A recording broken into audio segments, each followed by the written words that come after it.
कलजुग समजुग आन नहीं जो नर कर विश्वास, गाय राम गुण गण विमल भवतर विनय प्रयास। अर्थात यदि मनुष्य विश्वास करे तो कलयुग के समान दूसरा युग नहीं है, क्योंकि इस युग में श्री राम जी के निर्मल गुण समूहों को गा गा कर मनुष्य बिना परिश्रम के ही संसार रूपी समुद्र से तर जाता है। एक बार बड़े बड़े ऋषि मुनि एक जगह जुटे तो इस बात पर विचार होने लगा कि कौन सा युग सबसे बढ़िया है। बहुतों ने कहा सतयुग, कुछ त्रेता को तो कुछ द्वापर को श्रेष्ठ बताते रहे। जब एक राय न हुई तो ये तय हुआ कि जिस काल में कम प्रयास में ज्यादा पुण्य कमाया जा सके, साधारण मनुष्य भी सुविधा अनुसार धर्म कर्म करके पुण्य कमा सके, उसे ही श्रेष्ठ माना जाएगा। अब विद्वान आसानी से कभी एक मत नहीं हो सकते। कोई हल निकलने के बजाय विवाद और भड़क गया। सबने कहा झगड़ते रहने से क्या फायदा, व्यास जी सबके बड़े हैं, उन्हीं से पूछ लेते हैं, वो जो कहेंगे उसे मान लेंगे। अब सब चल दिए व्यास जी के पास। व्यास जी उस समय गंगा में स्नान कर रहे थे। सब महर्षि के गंगा से बाहर निकलने का इंतजार करने लगे। व्यास जी ने भी सभी ऋषि मुनियों को तट पर जुटते देखा तो एक गहरी डुबकी लगा ली। जब बाहर निकले तो उन्होंने एक मंत्र बोला। वो मंत्र स्नान के समय उच्चारण किए जाने वाले मंत्रों से बिल्कुल अलग था। ऋषियों ने व्यास जी को जपते सुना, कलयुग ही सर्वश्रेष्ठ है, कलयुग ही श्रेष्ठ है। इससे पहले कि ऋषिगण कुछ समझ पाते, व्यास जी ने फिर डुबकी मार ली। इस बार ऊपर आए तो बोले, शूद्र ही साधु है, शूद्र ही साधु है। ये सुनकर मुनिगण एक दूसरे का मुंह देखने लगे। अब व्यास जी ने तीसरी डुबकी लगाई।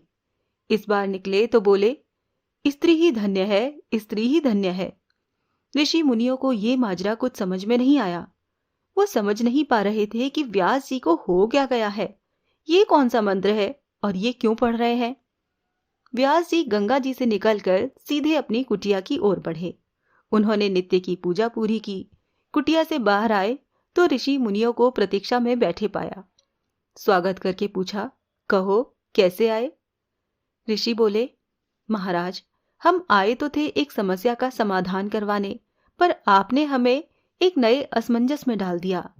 नहाते समय आप जो मंत्र बोल रहे थे उसका कोई गहरा मतलब होगा, अब वो हमें समझ में नहीं आ रहा, स्पष्ट करके बताने का कष्ट करें।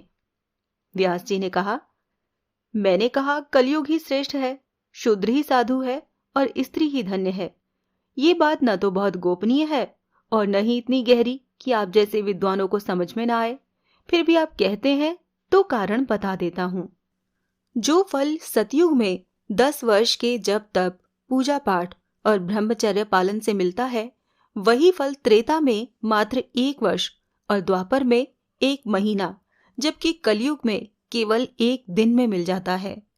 सतयुग में जिस फल के लिए ध्यान, त्रेता में यज्ञ और द्वापर में देवी देवताओं के निमित्त हवन पूजन करना पड़ता है, कलयुग में उसके लिए केवल श्री कृष्ण का नाम जप ही काफी है। कम समय और कम प्रयास में सबसे अधिक पुण्य लाभ के चलते मैंने कलयुग को सबसे श्रेष्ठ कहा। ब्राह्मणों को जनेऊ कराने के बाद कितने अनुशासन और विधि विधान का पालन करने के बाद पुण्य प्राप्त होता है, जबकि शूद्र केवल निष्ठा से सेवा दायित्व निभाकर वो पुण्य लाभ अर्जित कर सकता है। सब कुछ सहते हुए भी वो ऐसा करते भी आए हैं, इसीलिए शूद्र ही साधु है। स्त्रियों का न सिर्फ उनका योगदान महान है, बल्कि वो सबसे आसानी से पुण्य लाभ कमा लेती हैं। मन, वचन, कर्म से परिवार की समर्पित सेवा ही उनको महान पुण्य दिलाने को पर्याप्त है। वो अपनी दिनचर्या में ऐसा करती हैं, इसीलिए वो ही धन्य है। मैंने अपनी बात बता दी, अब आप लोग बताएं कि कैसे पधारना हुआ। सभी ने एक सुर में कहा, हम लोग जिस काम से आए थे वो तो आपकी कृपा से पूरा हो गया।